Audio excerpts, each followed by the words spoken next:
Poetic Flow. My job here today is just to provoke a thought that's head us in our footed direction. This is Black History Month, and I've done a few things, but I want to give you something that's personal to me, something that I want to spit off the top of my head. For those that know me, it's coming off the top of the dome. All I got is a title, and I want to just give it to you. But I want to give you some background on how I came up with it. I was sitting in my salon one day, and I was reading an article where a young lady in Mississippi at a predominantly all-white college was in her literature class, and the professor was reading Langston Hughes. And as he was reading it, he ran across the word nigger, and he said it. And she was like, I was offended. So apparently what happened is they did a petition, and they didn't like that. They say he should have used the N word. But we have to understand that was the language of the time. That's how they talked. And what we can do is gauge how we speak now from how he did. And it bothered me. I'm like, what's really going on? So then I started watching the news, and they were talking about another predominantly white college down in Mississippi. And the young lady was walking past a statue where all the little black slaves was at the master's foot. And she said, I'm offended by that. So she drew up a petition to have that statue demolished.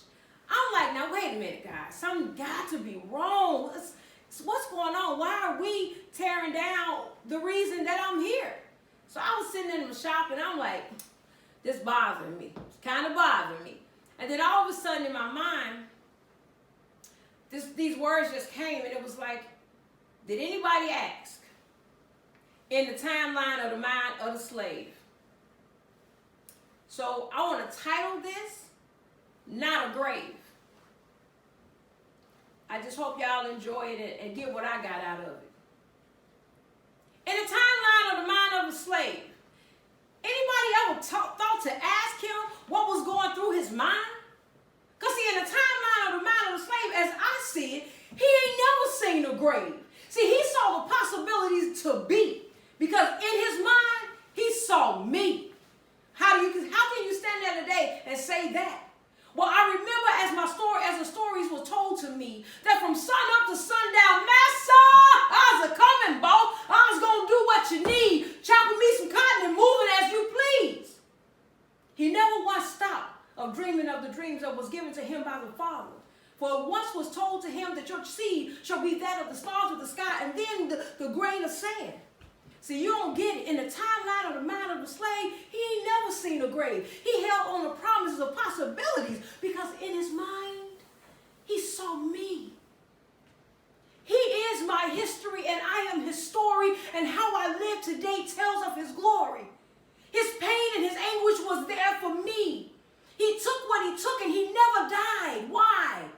Because there was greater in him that he could see. Promise that was given to him from the beginning. Yada! Sunrises from beautiful beaches and sands. Kings and queens were coming from their hands. From their loins spoke the truth about the beauty of the melanin in their skin. You don't get this. Please see better within. In the timeline of a mind of a slave, he never saw a grave. He saw pathways and highways to be, underground railroads, trains that would free me. He never wanted to quit, though they died some by miles and hundreds of times. Somebody kept going. Somebody kept the bloodline.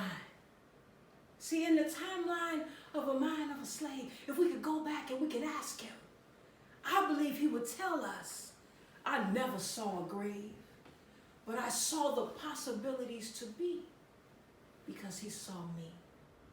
Now today again, as I said, he is my history, and I am his story. I am here today to tell of his glory. I am here to rise above the inequalities of this day, the names that you can call me, the places you can put me, understanding that it is the knowledge you took that is the knowledge that shall free me. It is a family that you robbed me of that I must go out and seek higher for. Because when I come back, oh, you better believe I'm coming with some more. See, in my mind, I don't see how they were locked up and abused, but I see the fight that kept them and how they refused to die. Because see, in the timeline of a mind of a slave, he never saw a grave. He saw the possibilities to be. Because in his mind, he saw